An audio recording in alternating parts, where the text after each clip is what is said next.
Were How you, y'all doing? that was a long meeting. Were you Sure it able to was. convince enough people? Look, I didn't go to convince, I went to explain and lay out exactly how we got to where we were and why this is so important for the country.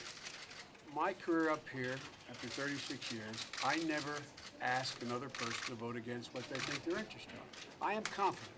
My sense, I was treated well. My sense is that they expressed all their frustration, which I'd be frustrated if I was sitting there as well. That we were taken down to the wire like this. And so what they want to know is, they ask questions specifically about the proposed legislation. Excuse me, I'm sorry. The proposed legislation. I thought it was a good meeting, and I feel confident that this will pass. There are a great deal of progressives who think that that they've been sold down the river, that Sure. there will not be jobs Sure. By created the way, under this plan. If we had our way, and there was a different circumstance in the Congress, we would be talking and should be talking right now about job creation initiatives. We should be talking about infrastructure. We should be talking about investment in education. We should be talking right now about investment in innovation. The President made that clear in his State of the Union message.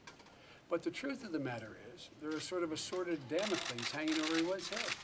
This is the debt limit. And it was, I don't want to use pejorative terms, it was used as the means by which, unless certain compromises were made, we would default on our debt. Now, the reason why it's so important that this bargain that has been negotiated with the Republicans by the President, the reason why it's so important that it pass, it has one overwhelming redeeming feature. It says that this debt limit issue cannot come up again until 2013. Now, the reason for that has nothing to do with elections. It has to do with now, from the moment this passes, if it passes, and is signed into law, we will be talking about nothing from then but about jobs. But if I had stood before all of you 2 weeks ago, and I said, I have a job plan on behalf of the administration, would any of you have written about it?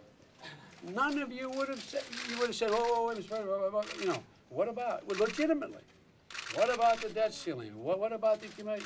And so we have to get this out of the way to get to the issue of growing the economy. And the other thing that we've done here is that this bargain does not prevent us from being able to continue to fund those initiatives within our budget that are the job creators: infrastructure, innovation, and education.